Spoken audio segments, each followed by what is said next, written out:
6 o'clock in the morning at the Palm River County Women's Correctional Facility began the same way every day for the past 4 years. The clang of metal locks, the shouts of guards, the shuffling of hundreds of feet on the concrete floor.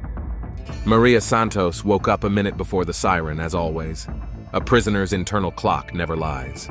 She sat up on the edge of her narrow bunk, rubbed her eyes, and looked into the small mirror attached to the wall. 28 years old, but she looked 35.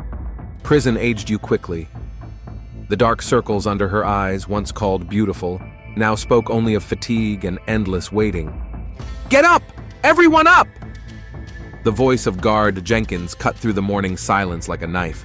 Maria knew that in 10 minutes there would be a line for breakfast in the dining room, and in half an hour, roll call for work. The laundry room, where she had been folding sheets and uniforms for 3 years. Mechanical work that allowed her to think about her son. Diego was 10 now. When she had arrived here, he was 6. He had spent half his childhood without his mother, living with her sister Carmen in Miami. Maria wrote him letters every week, but the replies became fewer and fewer. Children forget quickly, she told herself, although it cut her heart every time.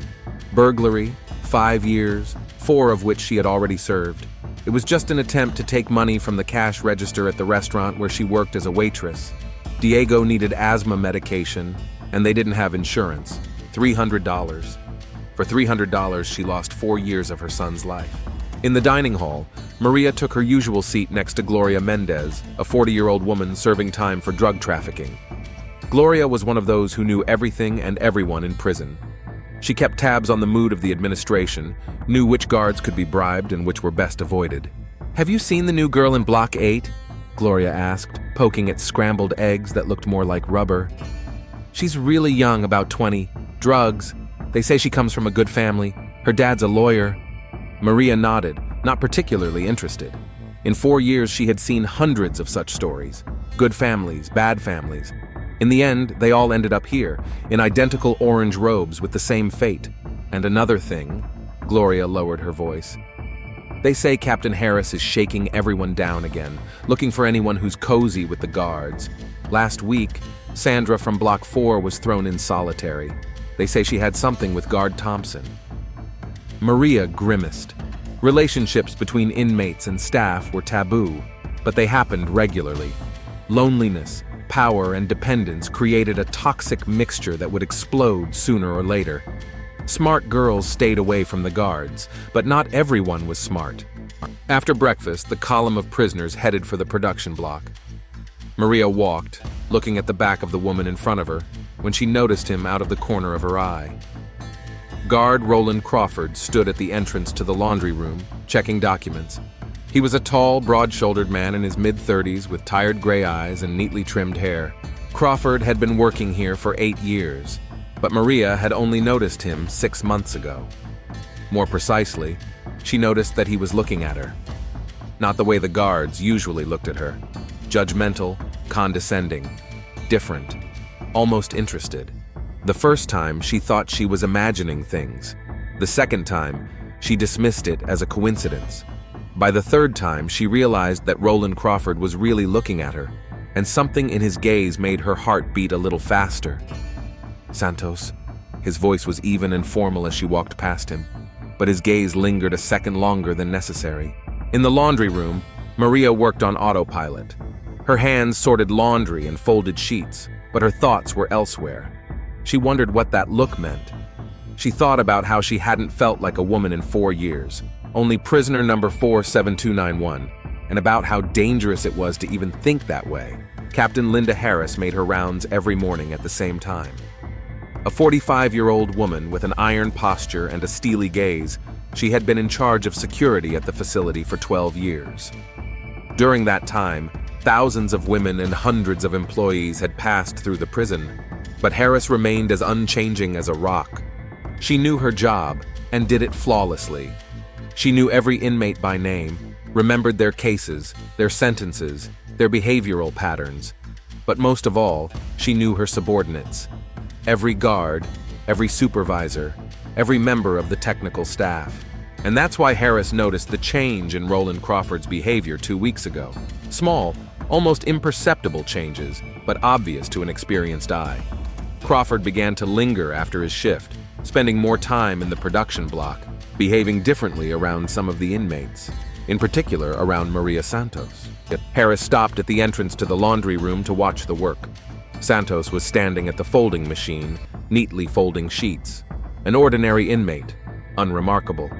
But Harris hadn't lived to the age of 45 in the male world of the prison system without learning to read people like an open book. Something was going on, and she was going to find out what it was. Roland Crawford knew he was playing with fire. He knew it every time he caught himself looking for Maria Santos during his rounds.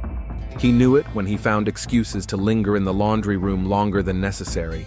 He knew it when he lay awake at night in his empty apartment, thinking about the woman who was more out of reach than the stars in the sky. 8 years on the job had taught him to keep his distance. Prisoners were prisoners, staff were staff, and between them lay a chasm that could not be crossed. He had seen how breaking that rule ruined careers and lives. He had seen colleagues lose their jobs, their families, their freedom because of a fleeting infatuation. But with Maria, it was different. There was something about her that he couldn't explain. It wasn't beauty, although she was beautiful.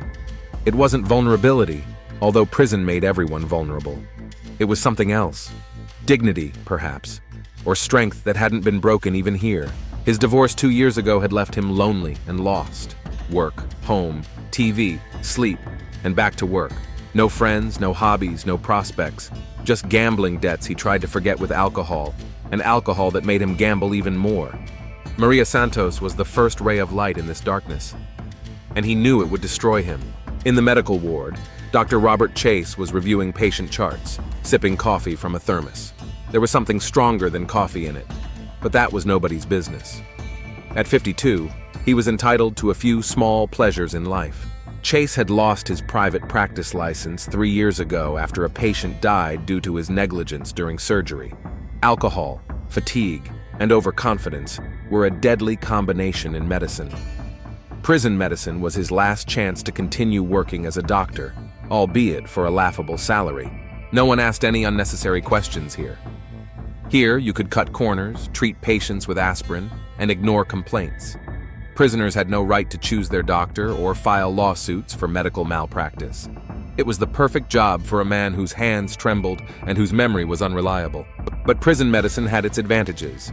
For example, the opportunity to earn extra money for services that weren't recorded in official reports. Contraceptives for prisoners who wanted to protect themselves from rape. Painkillers for those who could pay. Medical certificates for those who wanted to avoid work. Chase closed his eyes and leaned back in his chair. 1 more hour until the end of his shift. Another shift in the hell he had created for himself. But at least here he was needed. Here he was a doctor, even if a lousy one. The day at the Palm River County Correctional Facility ended as it had begun, with the clang of metal locks and the shouts of guards. Maria lay on her bunk, staring at the ceiling. Tomorrow would be exactly the same, and the day after that. But something had changed. There was a tension in the air that hadn't been there before. Glances that lingered too long. Silence that became too meaningful. Maria closed her eyes and tried to sleep, but sleep would not come. Instead, thoughts of Roland Crawford's gray gaze and the fact that some boundaries once crossed could never be restored filled her mind. 3 weeks had passed since Maria first noticed Roland Crawford's peculiar gaze. 3 weeks during which their chance encounters in the corridors had become less and less chance, and his appearances in the laundry room more and more frequent. Today he came under the pretext of checking working hours. Maria was folding towels when she heard his voice behind her. "Santos, come here." She turned around. Roland was standing against the wall, holding a tablet with documents in his hands. 8 other women were working around them, but they were all busy with their own tasks. "Is there a problem, sir?" Maria asked, moving closer. No problem." He didn't look her in the eye, pretending to study the papers. "Just checking the output, your numbers are good." Maria nodded, but didn't move away. Something in his tone, the way he nervously flipped through the pages, told her that the conversation wasn't over. "Do you have children?"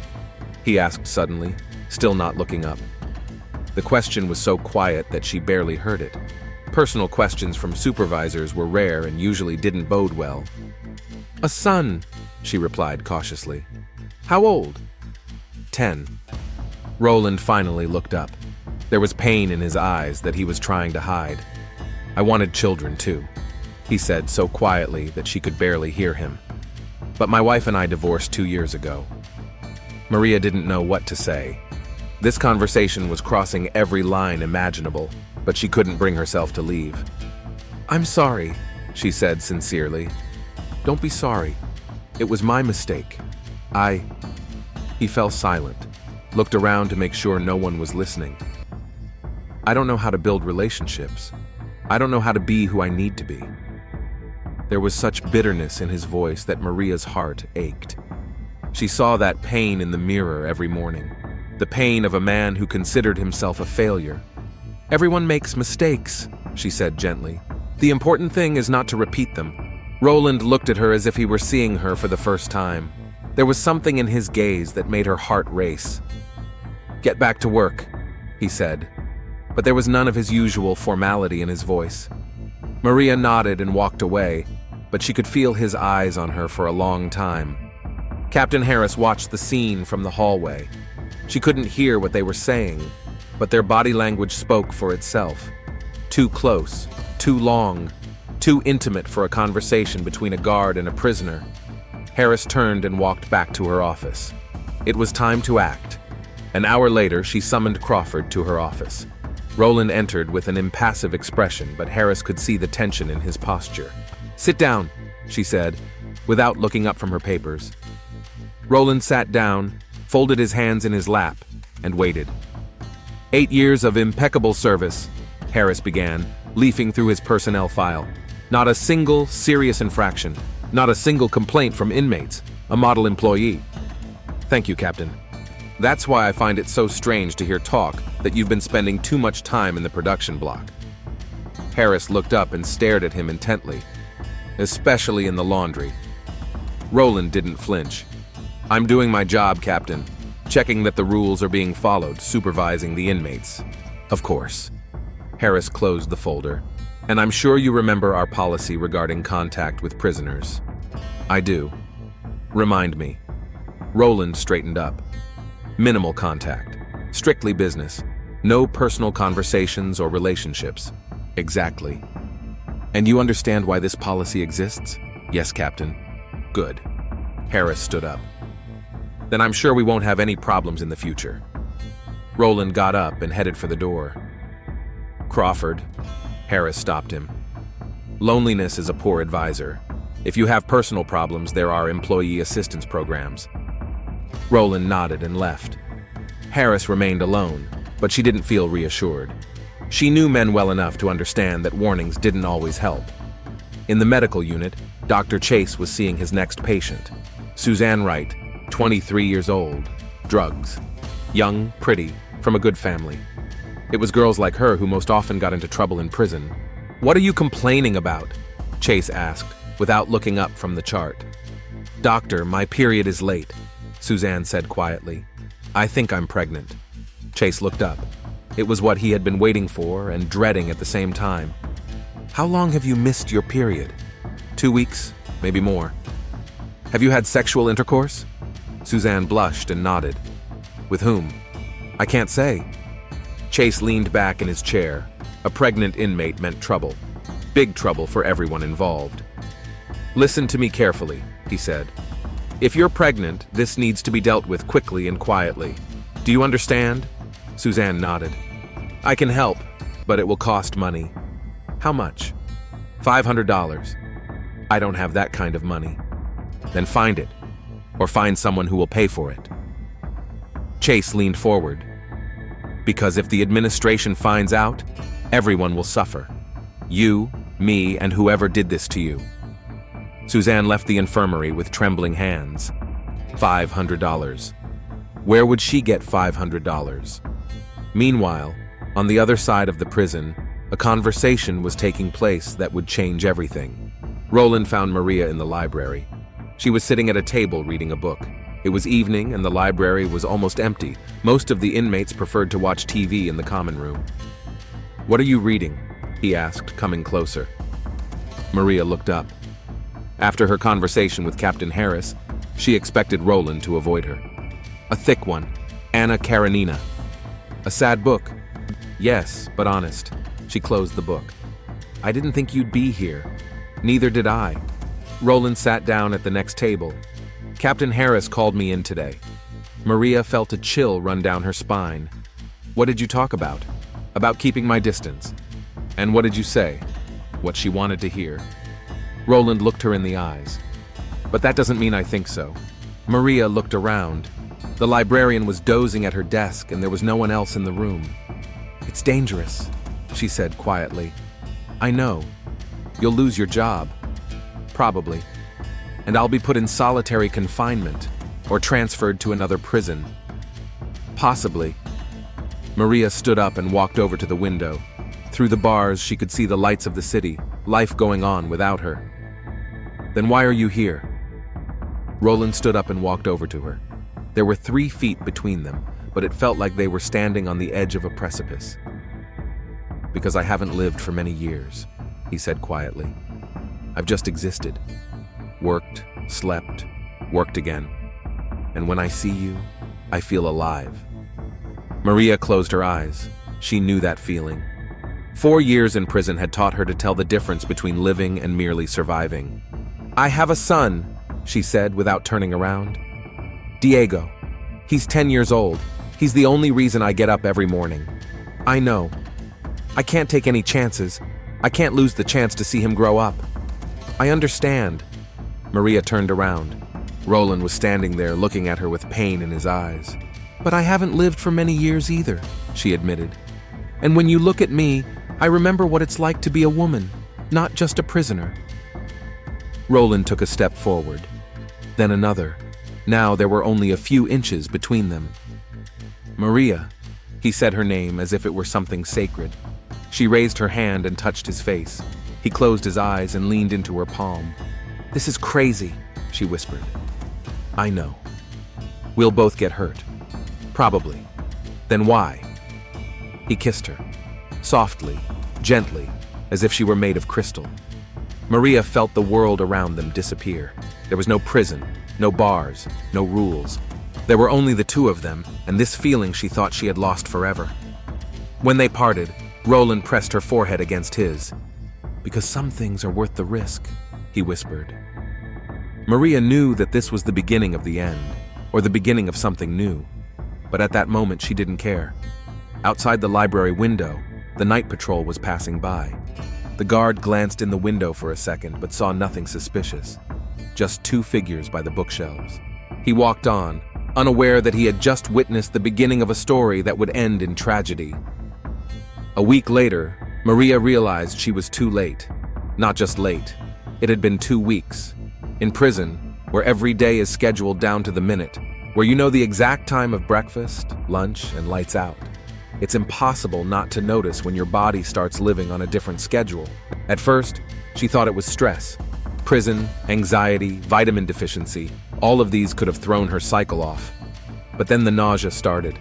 Mild, almost imperceptible, but constant. Maria sat on her bunk, hugging her knees, trying to make sense of the situation. If she was pregnant, it would be a disaster. For her, for Roland, for everyone.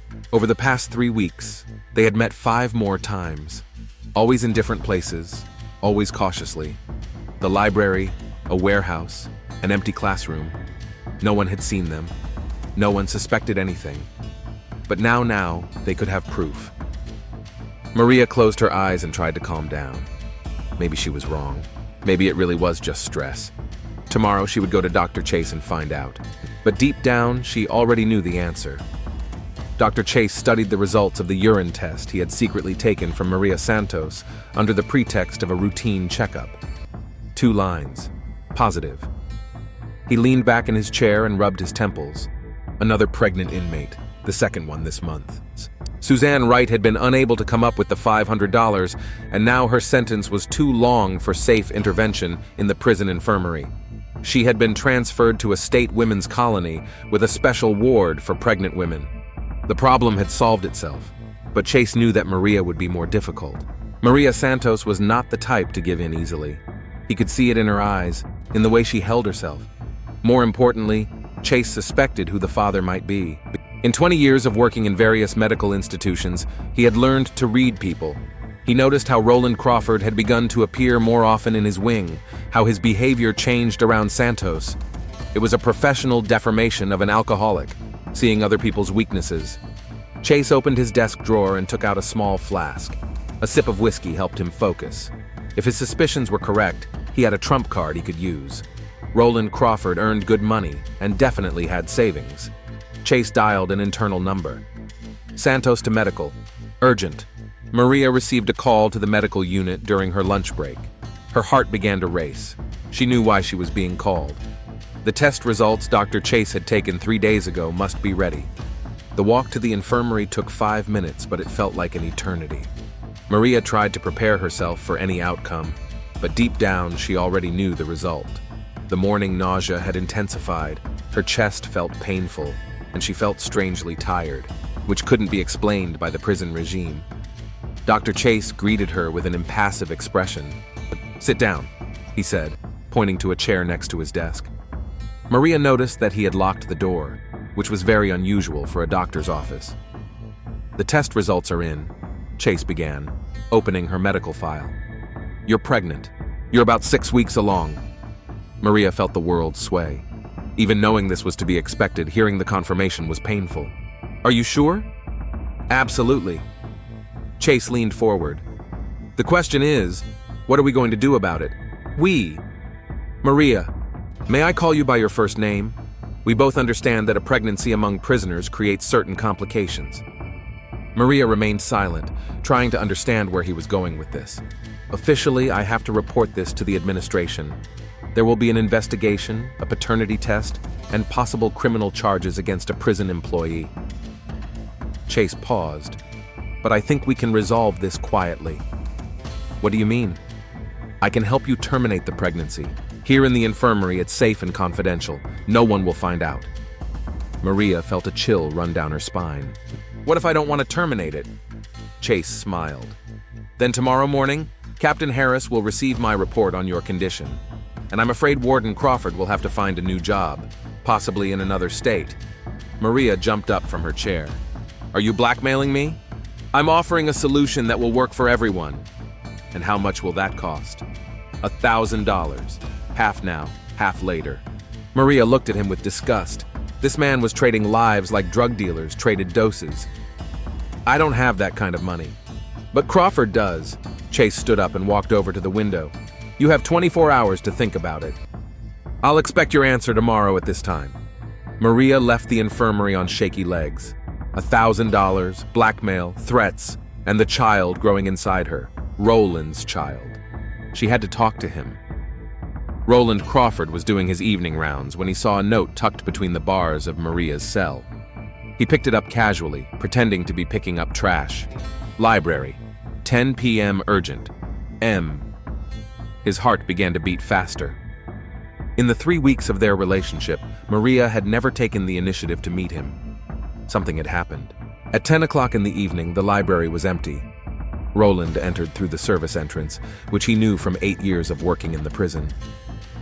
Maria was already waiting for him between the bookshelves. "What's wrong?" he asked, seeing her pale face. "Roland, I have to tell you something." She took his hands. "I'm pregnant." The world around him froze. Roland felt the blood drain from his face. "Are you sure?" Dr. Chase confirmed it today. "Chase knows?" Roland felt panic rising. "Does he know about us?" "I think so. He offered me $1,000 to terminate the pregnancy. If I refuse, he'll tell Harris." Roland leaned against the bookcase. His career was over. 8 years of impeccable service, and all because of "I'm sorry," he said quietly. "It's my fault. It's our fault. No, it's mine. I should have been more careful." Maria moved closer to him. "Roland, what are we going to do?" He looked at her, the woman who had become everything to him in the last few weeks, the woman who was now carrying his child. "I don't know," he replied honestly, "but we'll think of something. We have 24 hours. Chase wants an answer tomorrow." Roland nodded. "I'll talk to him." "Roland, it's dangerous." It couldn't be more dangerous. The next morning, Roland arrived at the medical center an hour before his shift started. Dr. Chase was already there, studying some documents. "Good morning, doctor." Chase looked up and smiled. "Crawford, I didn't expect to see you so early. We need to talk." "About what?" "About Maria Santos." Chase's smile widened. "Ah, I see. Come in, have a seat." Roland sat down across from the doctor. "How much do you want?" "Straightforward. I like that." Chase leaned back in his chair. $1,000 for the procedure and my silence. That's blackmail. It's business. You have a problem, I have a solution. Roland clenched his fists. "And if I refuse?" "Then by evening, Captain Harris will know everything. About Santos's pregnancy, about your meetings, about your breach of professional ethics." Chase leaned forward. "You know what they give for having a relationship with an inmate? A minimum of 2 years in prison, a maximum of 5. Roland was silent. "Think about it, Crawford. $1,000 and the problem disappears. Santos gets medical care, you keep your job and your freedom. Everyone's happy. What if something goes wrong during the procedure?" "It won't. I've got experience." Roland stood up. "I need time to think about it, of course, until 5 o'clock. Roland left the infirmary feeling cornered. $1,000 was almost all he had saved. But worse than that, Chase was asking him to betray Maria, to force her to kill their child. Meanwhile, Captain Harris was conducting her own investigation. She questioned 3 inmates who worked in the laundry and got some interesting information. The women didn't say anything directly, but the hints were clear enough. Crawford had been in the production block too often. He spent too much time talking to Santos. He paid too much attention to one particular inmate. Harris knew that suspicions alone weren't enough. She needed proof, and she would get it. She set up surveillance on Crawford, asking the guards on duty to report all his movements. She checked his work schedule for the past month and found several discrepancies. Times when he should have been on duty but was absent. Something was definitely going on. That evening, Harris stayed late at the office, poring over personnel files. Crawford was a good employee, but his divorce 2 years ago had clearly affected him. Reports from his colleagues noted that he had become more withdrawn and sometimes came to work smelling of alcohol. A classic case of a man in midlife crisis. It was men like him who were most likely to do something stupid with prisoners. Harris made a decision. Tomorrow, she would conduct a surprise inspection of all the blocks and see for herself what was going on between Crawford and Santos. Meanwhile, Maria lay on her bunk with her hand on her stomach. 6 weeks. A tiny embryo, the size of a pea, but already with a beating heart. She thought about Diego, about how she had held him in her arms right after he was born. Small, wrinkled, but so alive, so real. Now she could have another child. But under what circumstances? In prison, in scandal, under threat of separation from Roland? Gloria Mendez noticed that Maria was having trouble sleeping. "Problems?" she whispered. "Maybe." "Want to talk about it?" Maria shook her head. Some secrets couldn't be trusted even to the best friends in prison. The next day, Roland came to Chase with an answer. "I won't make her have an abortion." Chase didn't look surprised. "Then Captain Harris will get my report in an hour." "Wait." Roland took out an envelope. "Here's your money, but not for the procedure, for your silence." Chase took the envelope and counted the bills. "And what do you suggest we do about the pregnancy?" "Maria will give birth. I'll find a way to transfer her to another prison with a maternity ward." Naive. "Maybe, but it's our choice." Chase shrugged. "Your money, your problem. But remember, one report from me and you'll both be in a much worse position." Roland knew he had only bought time. Chase could change his mind at any moment, demand more money, or simply decide the risk was too great. But for now, they had time to think, plan, and find a way out. True, they had less time than they thought. Captain Harris was already drawing up a plan to catch Crawford red-handed. Tomorrow evening, she would personally follow him and obtain evidence of his connection to the prisoner. And Dr. Chase, after counting Roland's money, made a decision. Thousands of dollars would be enough for a few months, but sooner or later the story would come out. And then not only Crawford would suffer, but he himself as well. Better to solve the problem radically. No witnesses, No unnecessary questions. He opened the desk drawer and took out a small bottle, a drug that caused miscarriage in large doses, and in very large doses, cardiac arrest. No one would ask questions about the death of an inmate with a heart condition, especially if the appropriate diagnosis appeared in her file. Chase picked up a pen and began to write. The patient complains of chest pain and shortness of breath. Suspected heart failure. Further examination required. Maria woke up at 4 a.m. feeling extremely nauseous. Her pregnancy was entering its active phase. The morning sickness was becoming more noticeable, and it was getting harder to hide her condition with each passing day. She quietly got out of bed, trying not to wake her roommate, and went to the small mirror. Her face was gaunt, with dark circles under her eyes. But most importantly, there was something new in her eyes: determination. All night long, she had thought about her conversation with Roland 3 days ago, about the $1,000 he had paid Chase, about the fact that the doctor was still holding them hostage.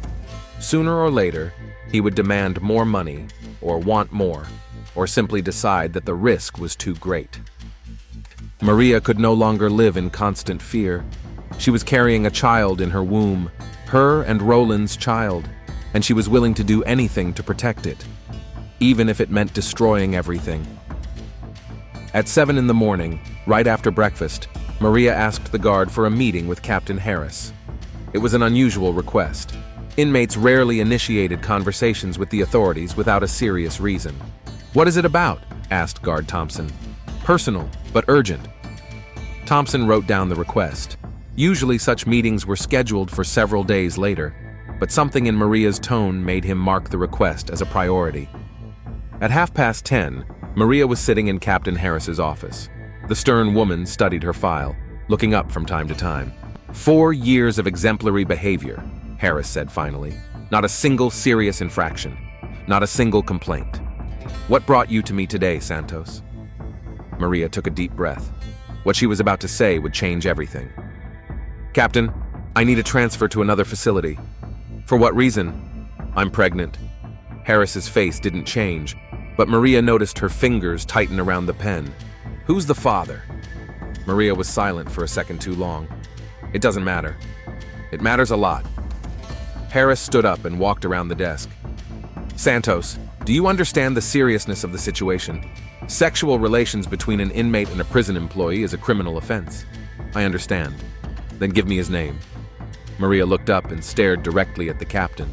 If I get a transfer to a state prison with a maternity ward within a week, the name will remain between us. If not, I'll tell the prosecutor everything. Harris sat down on the edge of the table. Are you blackmailing me? I'm offering a solution that will avoid a scandal. And what if I just put you in solitary and wait for you to talk?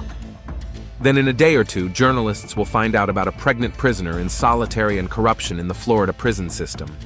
Maria leaned forward. Captain, I'm not bluffing. I have connections on the outside. People who ask questions and publish the answers. Harris looked at her for a long time, assessing her. A week is too little time to arrange a transfer.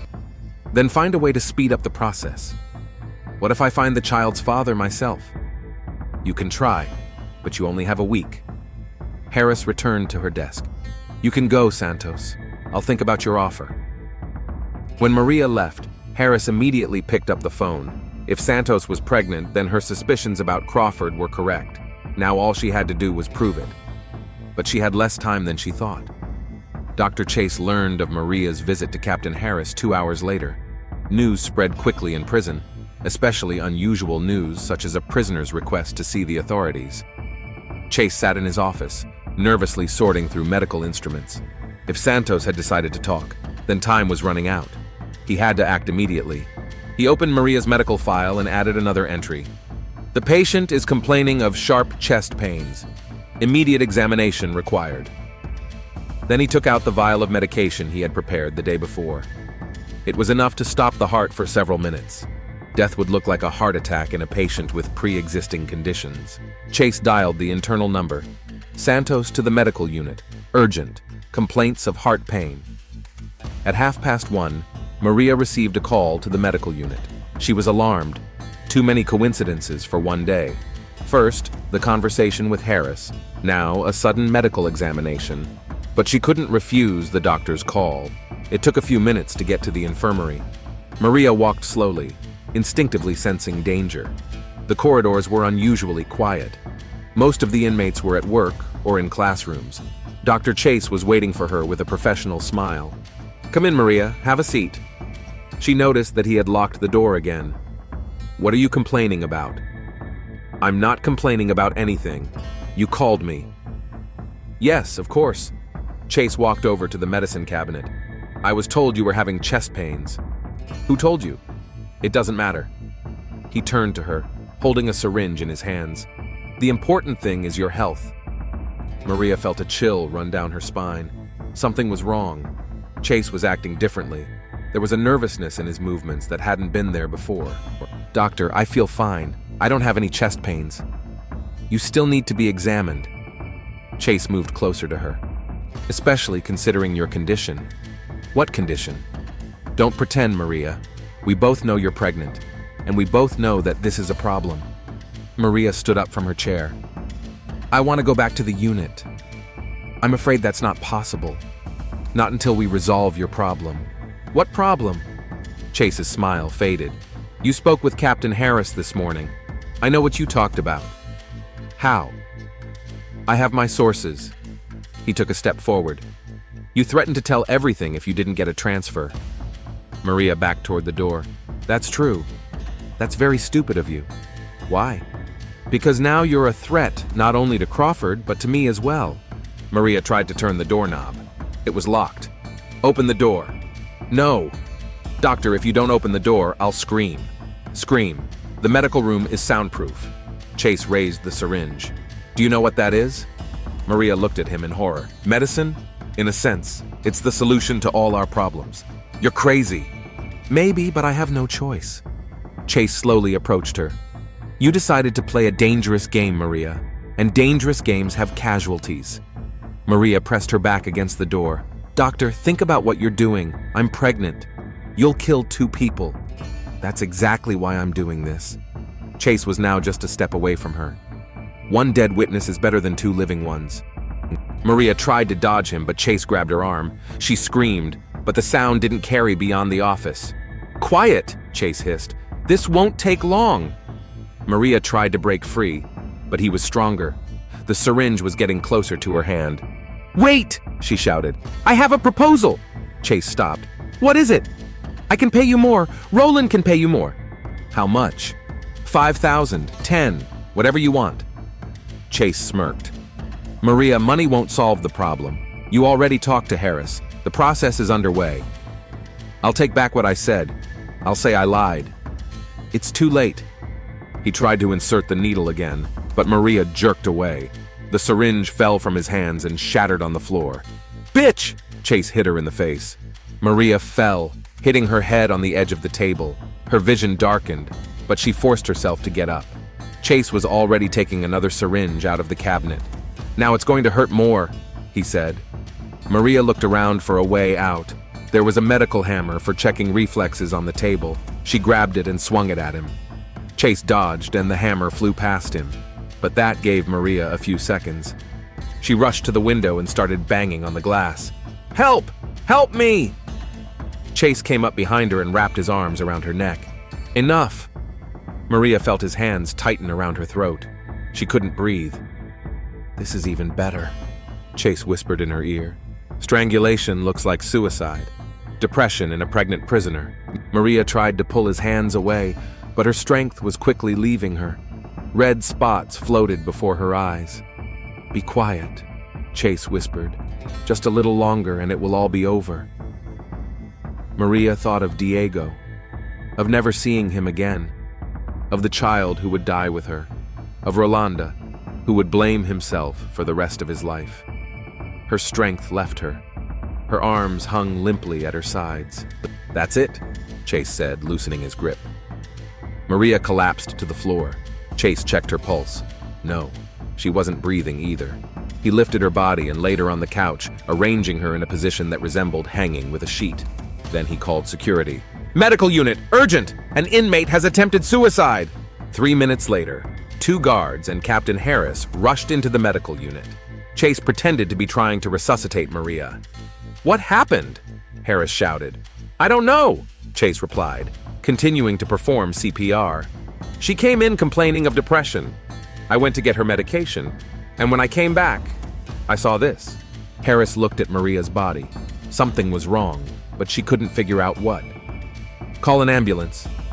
"I already did, but I'm afraid it's too late." Harris looked around the office carefully. A broken syringe on the floor, an overturned chair, signs of a struggle. "Doctor, are you sure this is suicide? What else could it be?" Harris didn't answer. But deep down, she knew Maria Santos wasn't suicidal, especially not pregnant Maria Santos. An hour later, the medical ward was cordoned off. The body was taken to the morgue. An official investigation began. Captain Harris sat in her office, studying the latest entries in Maria's medical records. Heart problems, diagnosed only yesterday. How convenient. She picked up the phone and dialed the sheriff's office. "I need a detective to investigate a suspicious death at the facility." Roland Crawford learned of Maria's death at 6:30 in the evening. Thompson broke the news to him during the shift change. "Santos died today, suicide." The world around Roland ceased to exist. He felt his legs give way. "What do you mean?" "She hanged herself in the infirmary. Dr. Chase found her." Roland sat down on the nearest chair. Maria was dead. Maria and their child were dead. "Roland, are you okay?" Thompson asked with concern. "You look terrible." "Yes, I'm fine, just in shock." But nothing was fine, and nothing would ever be fine again. Detective Sarah Morgan arrived at the Palm River County Correctional Facility at 8 o'clock in the evening. A seasoned 38-year-old woman, she specialized in cases of violence against women and could smell a lie a mile away. The first thing she did was examine the scene. The medical office had been cleaned up, but signs of a struggle were still visible. "Who found the body first?" she asked Captain Harris. "Dr. Chase. He was consulting with her." "What for?" "Complaints of heart pain." Morgan jotted it down in her notebook. Had the inmate had any heart problems before? "Nothing in her medical records until yesterday." "I see." Morgan looked closely at Harris. "Captain, did you know this inmate personally?" "Superficially. Santos was a model inmate." "Then why did she kill herself?" Harris hesitated. "Possibly depression. Or..." She paused. "She came to me this morning asking for a transfer." "Why?" "She said she was pregnant." Morgan looked up from her notebook. "Pregnant? By whom?" "She refused to say. She threatened to tell the prosecutor everything if she didn't get a transfer." "Interesting." Morgan looked at the broken syringe. "Will the autopsy show if she was really pregnant?" "I think so. Then we'll have a lot more questions tomorrow." Morgan was right, because the autopsy would reveal not only pregnancy, but also signs of strangulation. And then this case would go from suicide to murder. The autopsy results came in at 10 the next morning. Detective Morgan studied the medical examiner's report, and every line confirmed her suspicions. Maria Santos was pregnant, 7 weeks along. The cause of death was asphyxiation due to compression of the neck. There were finger marks on her throat, no signs of hanging, murder. Morgan immediately contacted the district attorney's office. By noon, the prison infirmary was sealed off as a crime scene, and Dr. Robert Chase was called in for questioning. "Dr. Chase," Morgan began, turning on the tape recorder, "tell me about your last contact with Maria Santos." Chase sat across from her, outwardly calm, but the detective noticed a slight tremor in his hands. "She came in for an appointment at 1:30. She complained of chest pains and general malaise." "Did you know she was pregnant?" "I suspected it, but she refused to be examined." "And yesterday she agreed?" "Yes." Morgan opened the file. Her medical records show heart problems reported just the day before yesterday. There were no previous reports. The symptoms appeared recently. "Very convenient." Morgan leaned forward.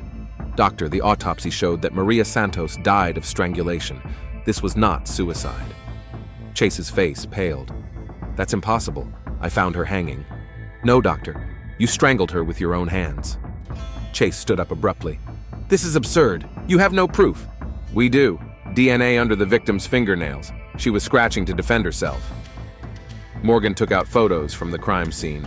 There were signs of a struggle in the office, and most importantly, you had a motive. "What motive?" Blackmail. You demanded money to keep quiet about Santos's pregnancy. Chase sat back down, realizing the game was over. How do you know that? We have a witness. It wasn't true, but Morgan knew how to get a suspect to talk. Roland Crawford already told us everything, she lied. About your threats, about the $1,000 he paid you. Chase covered his face with his hands. I didn't want to kill her, but you did. She threatened to tell everything. My career would have been ruined. Your career? Morgan didn't hide her contempt. Doctor, you killed a pregnant woman for your lousy job in a prison infirmary? You don't understand. I have nothing else. This is the only place that would hire me. And now you won't have that either. Morgan stood up. Robert Chase, you're under arrest on suspicion of murdering Maria Santos and her unborn child. When Chase was led away in handcuffs, Morgan went to look for Roland Crawford.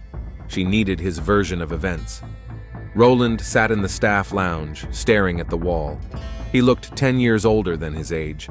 His eyes were red from lack of sleep and tears he had tried to hide from his colleagues. Mr. Crawford? He looked up. Standing in front of him was a woman in a business suit with a detective badge. Sarah Morgan, County Police. I need to talk to you. Roland nodded. He knew this conversation was inevitable. They walked into an empty office. Morgan sat down across from him. Roland, I know about your relationship with Maria Santos. He wasn't surprised. Secrets don't last long in prison. You know, tell me about it. Roland took a deep breath. I fell in love with her. I know how that sounds, but she was special. How long were you together? About a month, maybe a little longer. Did you know she was pregnant? Yes, she told me a week ago. Morgan wrote down every word. And Dr. Chase? Did he know about your relationship? He figured it out. He started blackmailing us. How exactly? He demanded $1,000 for his silence. He threatened to tell the administration if we didn't pay.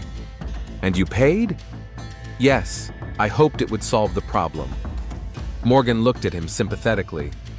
Roland, you understand that your relationship with an inmate was illegal? I understand. And that you could face prison time? I understand. He looked up at the detective. But it was worth it. Maria was the best thing that had happened to me in years. Morgan closed her notebook. Chase has been arrested. He confessed to the murder. Roland felt relief and pain at the same time. Justice had been served, but Maria would not be coming back. What will happen to me? That's up to the prosecutor. But given the circumstances, you may get probation. A week later, news of the prison murder hit the local newspapers. Inmate killed by doctor for refusing abortion. The headline shocked the public. The case received widespread publicity. Women's rights activists demanded prison reform. Politicians promised investigations. Captain Harris submitted her resignation. She had failed to protect a prisoner in her custody. Roland was fired and given a suspended sentence for having a relationship with a prisoner. He left Florida and moved to another state where no one knew his story. But the most significant change took place in the prison itself. Gloria Mendez, Maria's cellmate, filed a class action lawsuit against the prison conditions and medical care. 20 other prisoners joined her. A federal inspection found multiple violations at the facility. The private company that ran the prison had its license revoked. Suzanne Wright, a young inmate whom Chase had also tried to force to have an abortion, testified to the prosecution. Her testimony helped establish that Chase had been practicing medicine illegally for several years. Dr. Chase's trial took place 6 months later. The jury found him guilty of first-degree murder. The sentence was life imprisonment without the possibility of parole. Maria's son, Diego Santos, was present at the trial. The 10-year-old boy did not understand all the legal intricacies, but he knew the main thing. The man who killed his mother would be punished. After the trial, Roland Crawford approached him. Diego? The boy looked at the stranger. Did you know my mom? Yes, very well. Was she a good woman? The best. Roland crouched down to be at the boy's level. Your mom loved you very much. She talked about you every day. Diego nodded, trying not to cry. Will you remember her? Always, Roland replied. And if you ever want to know about the time when she was happy, you can write to me. Roland gave the boy his address and phone number. A year later, Diego actually called him, then several more times. Roland told him about his mother, not the prisoner, but the woman who read Tolstoy and dreamed of a better life for her son. Gradually, a relationship developed between them that could not be called family, but which helped them both cope with their loss. Detective Morgan received a promotion for solving the case, but the case changed her view of the prison system. She began to specialize in crimes committed in correctional facilities. Palm River County Jail was closed a year after Maria's death. The building was sold as an office center. A kindergarten now stands where the medical unit used to be. But the most important change was a law passed by the Florida legislature. The Maria Santos law required all correctional facilities in the state to provide independent medical supervision for pregnant inmates. Maria did not live to see the birth of her second child. But her death saved the lives of other women who found themselves in a similar situation. Roland Crawford started a new life in Oregon. He worked at a sawmill and rented a small house outside the city. In the evenings, he read the same books that Maria loved. Sometimes he would place his hand on the photograph, the only one he had managed to keep. Maria was smiling in it, not prisoner number 47291, but simply a woman who believed in love even behind bars. He always carried Diego's letter in his pocket.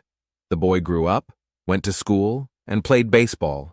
He lived the life his mother had dreamed of for him. "Uncle Roland," he wrote, "Aunt Carmen says that Mom is watching me from heaven. Do you think she's proud of me?" Roland always replied the same way. "Very proud, and she loves you more than anyone else in the world. Because some things survive death. A mother's love for her child, the memory of a woman who did not break even in the most difficult circumstances, and the hope that justice, albeit belated, will prevail." Maria Santos's story ended in tragedy, but her legacy lives on in the laws that protect other women, in her son, who grew up to be a decent man, and in the memories of those who knew that behind bars was not just a prisoner, but a woman with a big heart and an unbroken spirit.